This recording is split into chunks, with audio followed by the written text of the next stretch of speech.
গত ১ বছর ধরে I was not posting any videos in my YouTube or in my Facebook page. তো আপনারা সবাই আমাকে এত মেসেজ দিয়েছেন যে আপু why you are not posting any videos? So today I am making a video from my lunch room. Whatever is my training room anyways. So এখন হচ্ছে আমার ইফতার টাইম, তো আমি ভাবলাম আমি যে খাবারটাই খাচ্ছি আলহামদুলিল্লাহ আপনাদের সঙ্গে শেয়ার করি। So for the past 10 days what happened, আমি একটু ট্রাই করছি যে একটু ফ্রেশ খাবার খাওয়ার, যেমন একটু বয়েল অথবা জাস্ট একটু বাটারে কোনো ফিশ অথবা কোনো চিকেন কিছু একটু ফ্রাই করে খাওয়ার।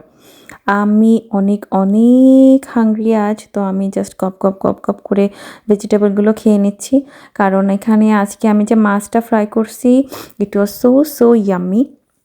কিছুই দিইনি, জাস্ট একটু ginger powder, garlic powder, onion powder এগুলো দিয়ে মিক্স করে আমি জাস্ট ওটাকে একটু বাটারে ফ্রাই করে নিয়েছি। তো this is the meal I have only one time a day.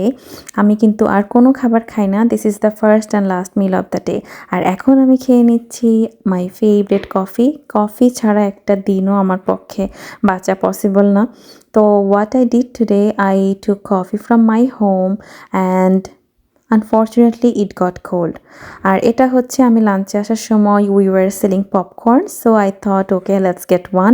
So একটা পপকর্ন নিয়েছিলাম, ওটা আমি ভেবেছি পুরোটা তো শেষ করতে পারবো না, but I will have a little bit.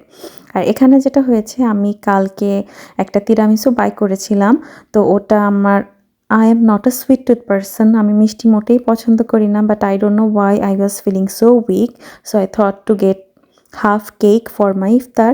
So ওটাই আমি খেয়েছি। আর এটা যে কত বছর পরে আমি এভাবে করে মিষ্টি খাচ্ছি আমি সত্যি জানি না। তো আলহামদুলিল্লাহ আমার আজকের ইফতারটা অনেক ভালো ছিল। এখন আমার লাঞ্চ টাইমের অনেক টাইম বাকি, আর ভাবলাম যে আমি যেটাই খেলাম আলহামদুলিল্লাহ আজকে আপনাদের সঙ্গে শেয়ার করি। আল্লাহ হাফেজ।